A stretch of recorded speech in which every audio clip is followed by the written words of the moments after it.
This nerf does nothing. You might as well just treat it like it does not matter. What game are they playing? What are they doing? Like, actually, what are they doing? Okay, then, let's do it.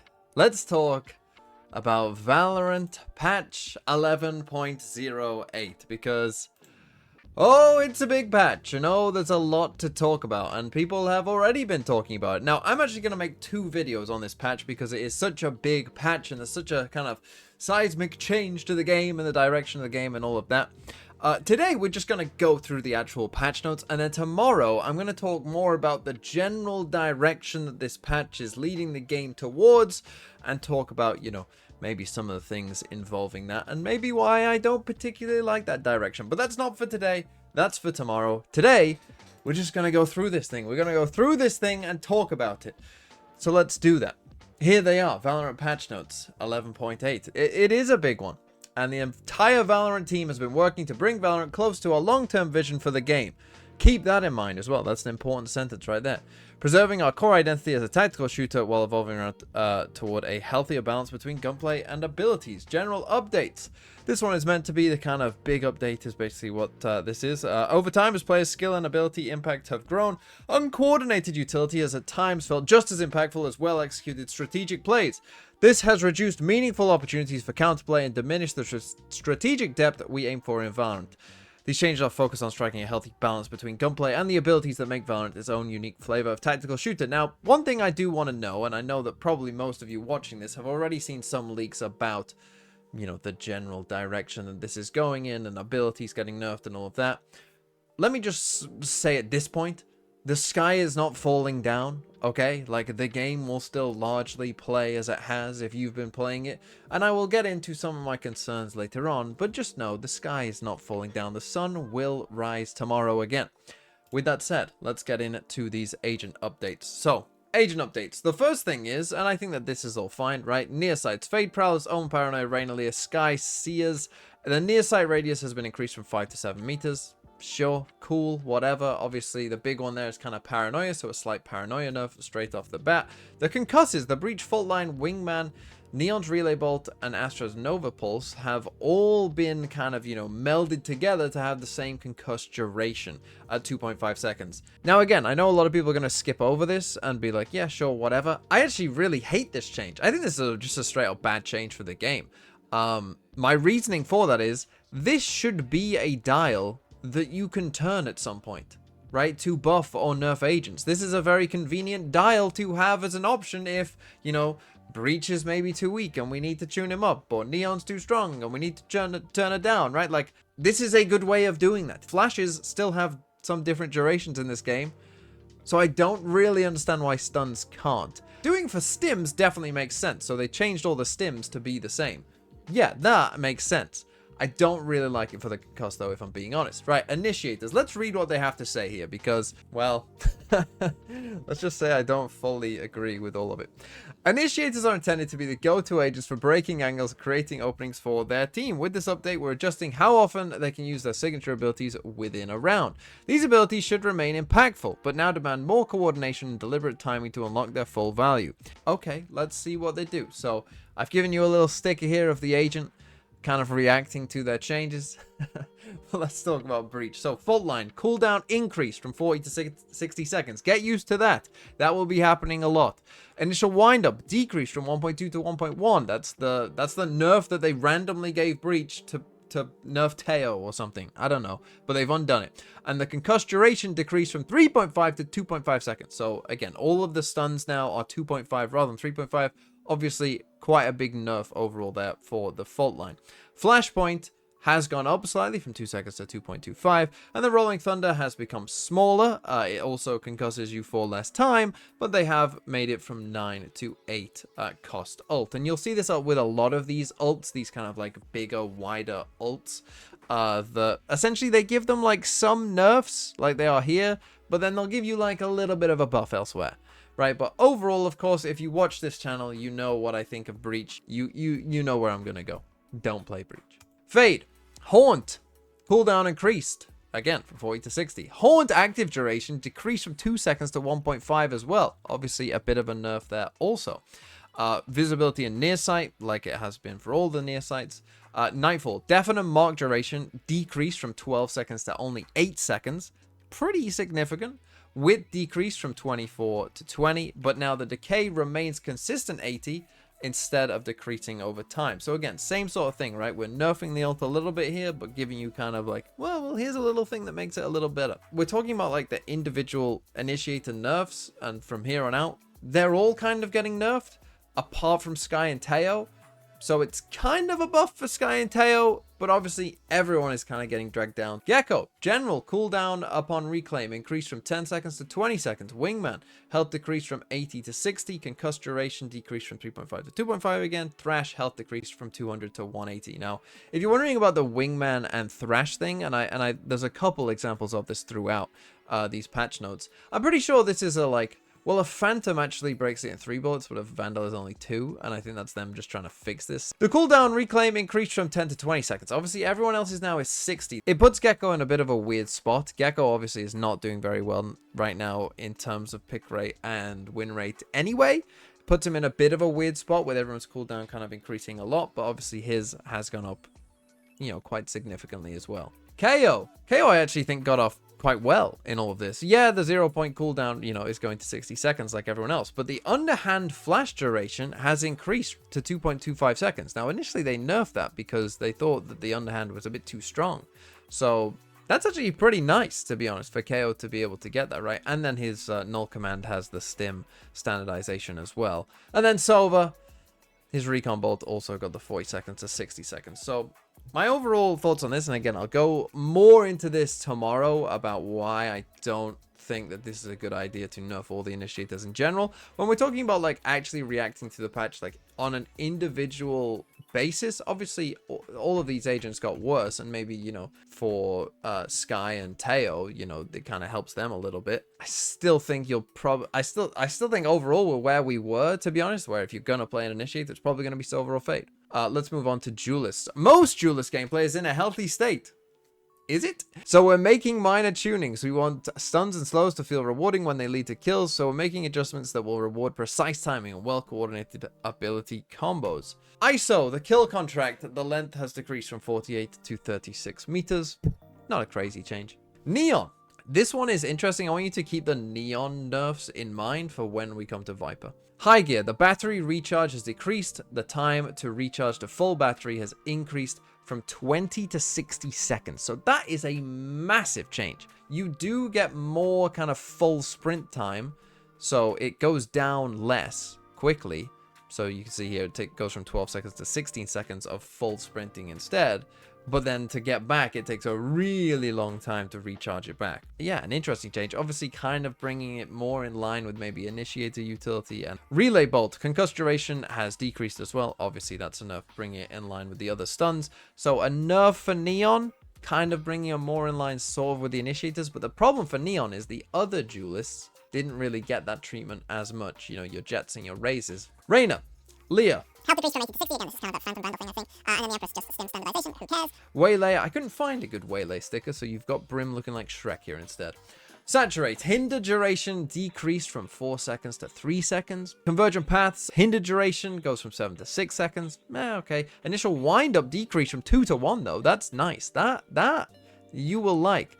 And width decreased from 18 meters to 13.5, and decreased movement speed buff on ult from 15% to 10%. But I do think the wind-up, obviously, like, yeah, the other parts of it getting nerfed, but the wind-up, you know, was quite long. Okay, Yoru.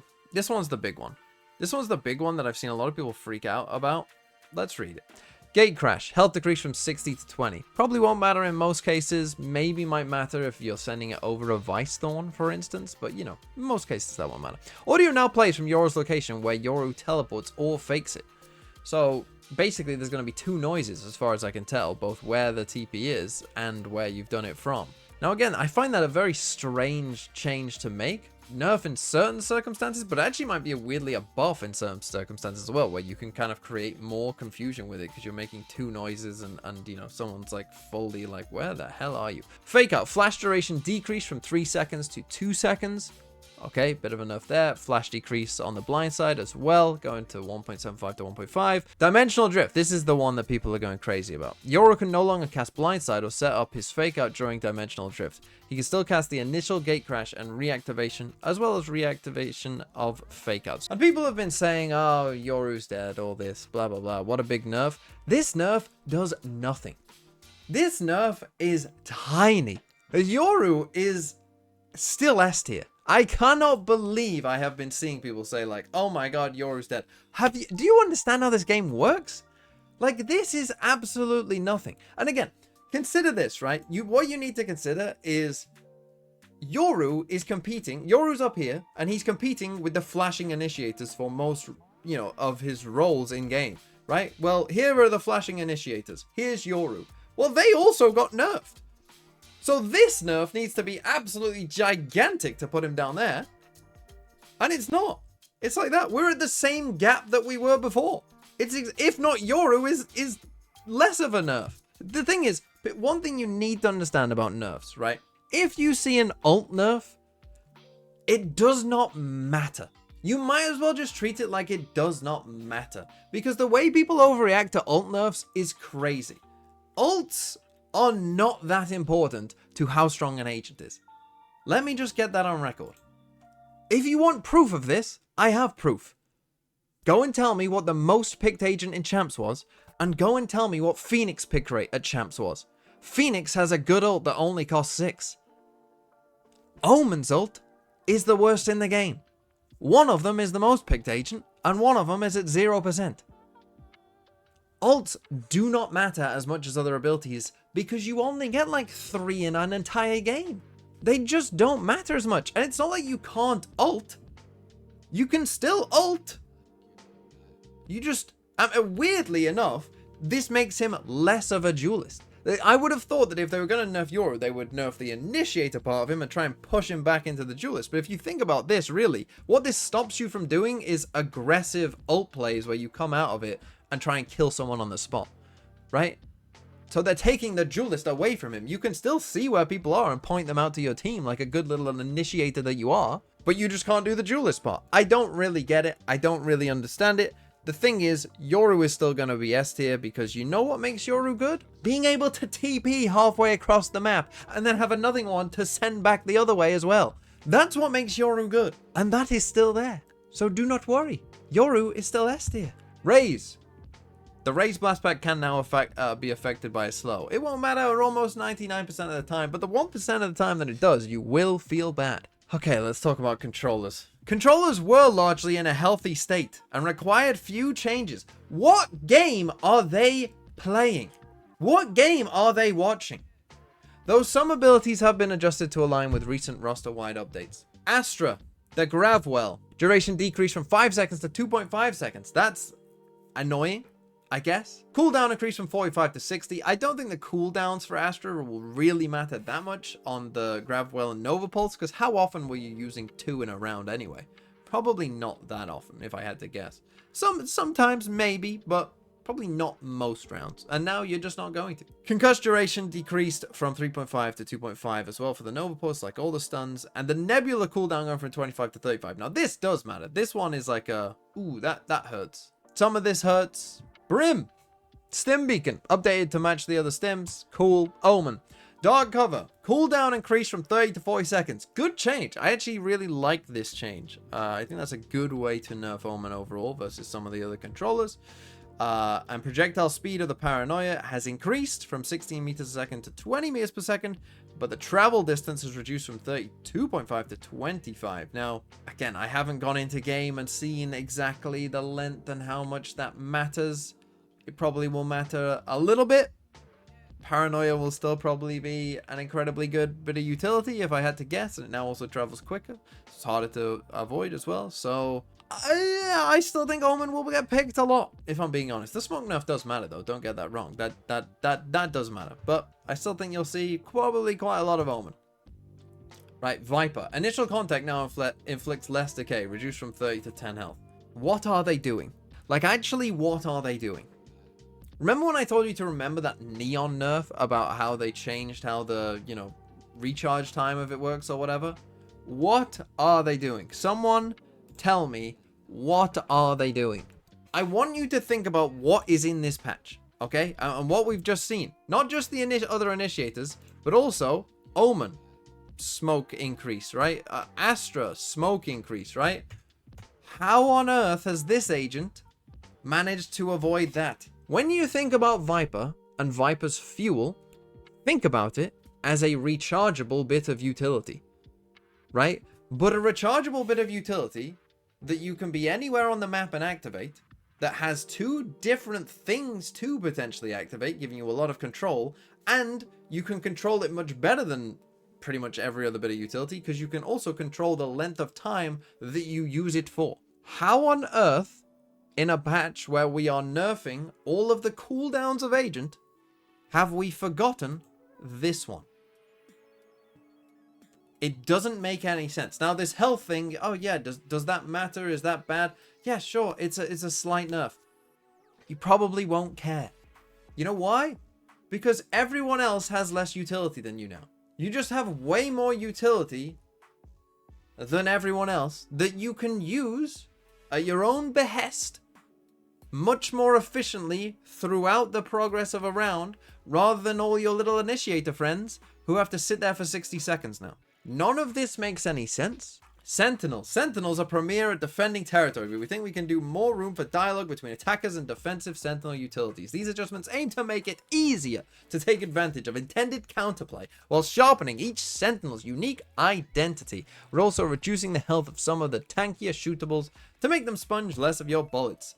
Vice. Holy, well, let's look at this. Vice. There's a Vice continued. That's how much they nerfed Vice. Arcros. Arcros is now destructible after the flash windup starts, rather than being invulnerable. And when enemies are successfully flashed, the audio cue and voice line alerting Vice and her allies is removed. Okay, the rest of this doesn't matter as much. These two changes, what are you doing? This is a crazy nerf to an ability, because I want you to think about it, right? The audio cue and voice line no longer goes off if someone is actually there, right? So what does that mean? Well, it means you can't use the flash for info. If you're playing, for instance, on defense side, you're just going to set it up on site somewhere and, you know, wait for them to come into you and then use it as part of your kind of site defense, right? Okay, that makes sense. But it doesn't make sense when the flash is also destructible when the flash windup starts. That doesn't make any sense whatsoever, because any decent player is just going to shoot it before they get flashed. And think about it, it's a flash. It's not like a cipher cam. It's not something you can put above someone's head, because then they don't get flashed. You have to put it in front of them for them to get flashed. I really don't understand this nerf at all. And look, I was very much on the side of Vice needs a nerf. Vice needs a significant nerf, because otherwise Killjoy will never get played ever again. I would love to ask the right devs, what do you actually want us to do with the Arcros now? The flash duration also got decreased, and the cooldown also got increased. Sheer, the wall trap trigger logic has been reworked to make it easier to bait out. The wall now spawns immediately when an enemy enters and then leaves its trigger zone. Enemies will also hear an audio cue, audible only to them when they enter the trigger zone. I've got to be honest, that should have been the case probably anyway. Razorvine health decreased from 40 to 20. Again, probably like a Phantom Vandal type thing. Steel Garden, initial wind-up increased from 3.4 to 4.4 seconds, and the radius is decreased as well. Now that wind-up, 4.4 seconds! The average Valorant player could run themselves probably out of a 26-meter radius. And they aren't the healthiest bunch. Massive nerf to Vice. Massive, massive, massive. And then, I mean, look at all this! Cypher! Inactive camera will be revealed to enemies when you are within an 8-meter radius of the camera, and will also have an accompanying audio tell. Now, I'm going to play you some footage now so you can kind of see what 8 meters looks like in the game, so you can kind of have a decent idea.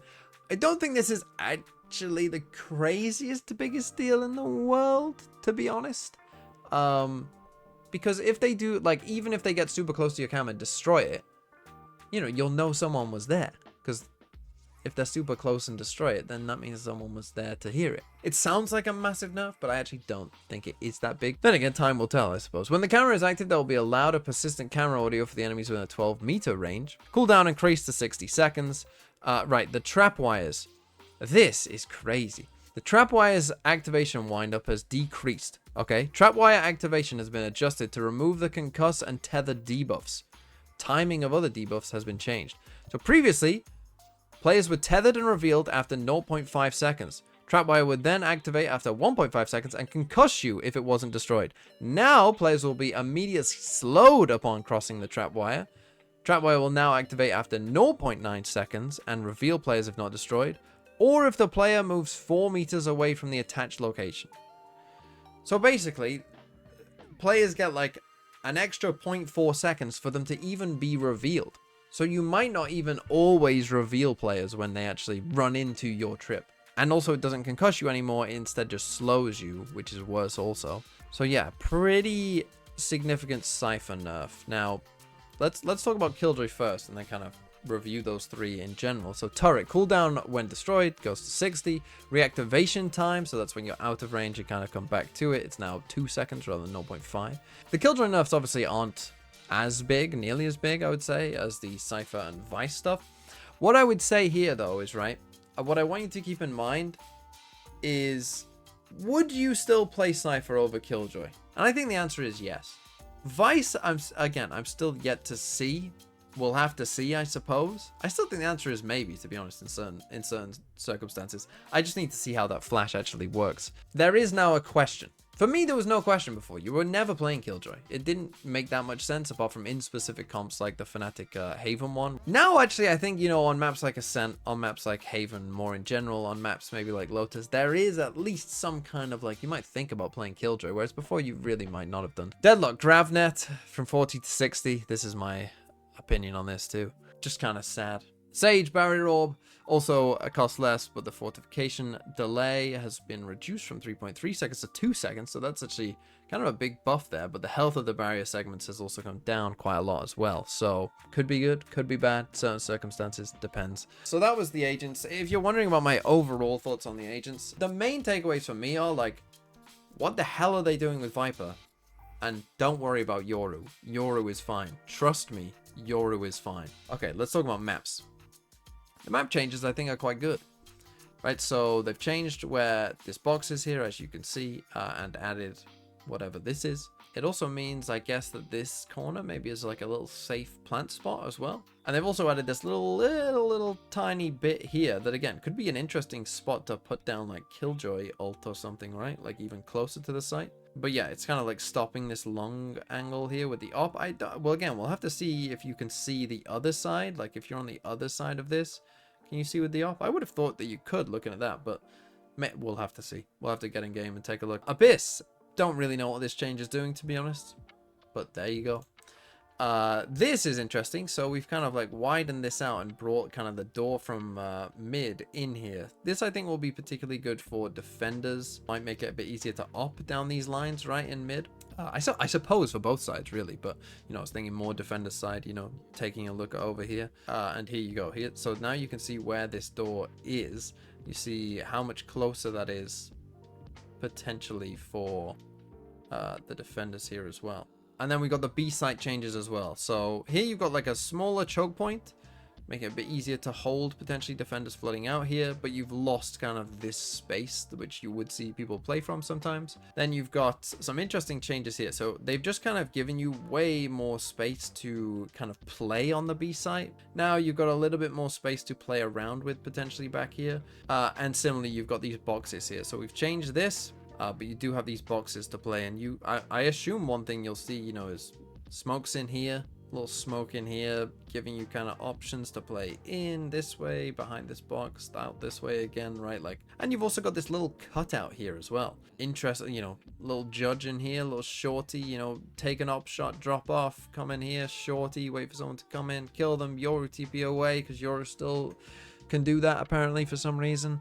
And yeah, feel good about where you're going overall. And then weapons. I'm not going to spend too much time on this, but for those of you who don't know, basically they've changed some of the things to do with Yow switch, which is basically just when it swaps from left to right in terms of your recoil, and the switch times, how quickly it will change, and the protected bullets is how many bullets in a spray you can use before your gun has a chance of doing it. So for the Bulldog, Phantom, and Vandal, what they're basically doing essentially is you've got more chance of your recoil going from left to right like that, but you've got more time to react to it. And also for the Phantom and Vandal, you can have more bullets sprayed before that has a chance of happening, essentially.